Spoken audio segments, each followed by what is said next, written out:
بتاع السوبر الافريقي يساوي الاحتفال بتاع القضيه بتاعت الاهلي؟ طبعا واعلى واكتر.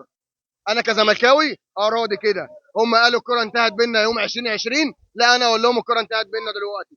واي واحد اهلاوي معلش عايز يتكلم معايا او عايز يرن عليا في التليفون ياخد ميعاد مسبق. تركي آل الشيخ دوت الكفيل بتاع الاهلي، ده محدش يقارن، صح ولا لا؟ الحكم بقاله دلوقتي 7 شهور في السعوديه وناخد البطوله منكم. فاحنا معلش النهارده سهرناكم واسمحوا لنا ان احنا هنفرحوا النهارده وبكره وبعده لمده 20 سنه قدام. تمام تمام. حقي يبقى هارد لك النهارده معلش. بس انا دايس عليكم. اهم حاجه الروح الرياضيه كويسه ما بين الاهلي والزمالك. في الاخر دول فرقتين بيلعبوا على بطوله، بياخدوا جوائز، بياخدوا فلوس. احنا في الاخر اللي بنتعبوا، فلازم نكونوا كويسين مع بعض. والناس دي بتعمل روح رياضيه كويسه جدا عكس ما عملت احنا ناس لسه ثانيه. ما احتفلناش، ده احنا لسه روح رياضيه، روح رياضيه، روح رياضيه. الاحتفال كله بروح رياضيه. ده احنا هنعرفوكم قفشه منع عنكم ايه.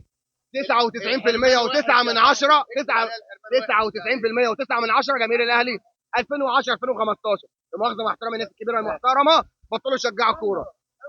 اللي بيشجعوا كوره احنا دلوقتي اهو. ده اللي احنا دلوقتي بننافسوه. هو ده اللي الناس في افريقيا. لا بنفس ده. انا بنافس ده. عارفين يعني ايه؟ انا مش عايز اوضح اكتر من كده مع احترامي لسيادتك. ايه تقول ايه لجمهور الزمالك كويس؟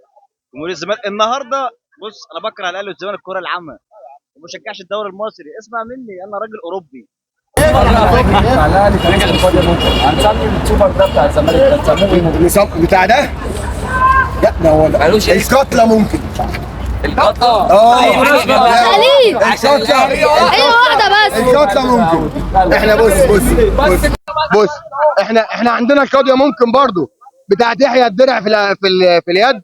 وفي كره القدم وفي كره القدم عندنا القضيه ممكن بتاعت سيف الجزيري في ماتش الدوري.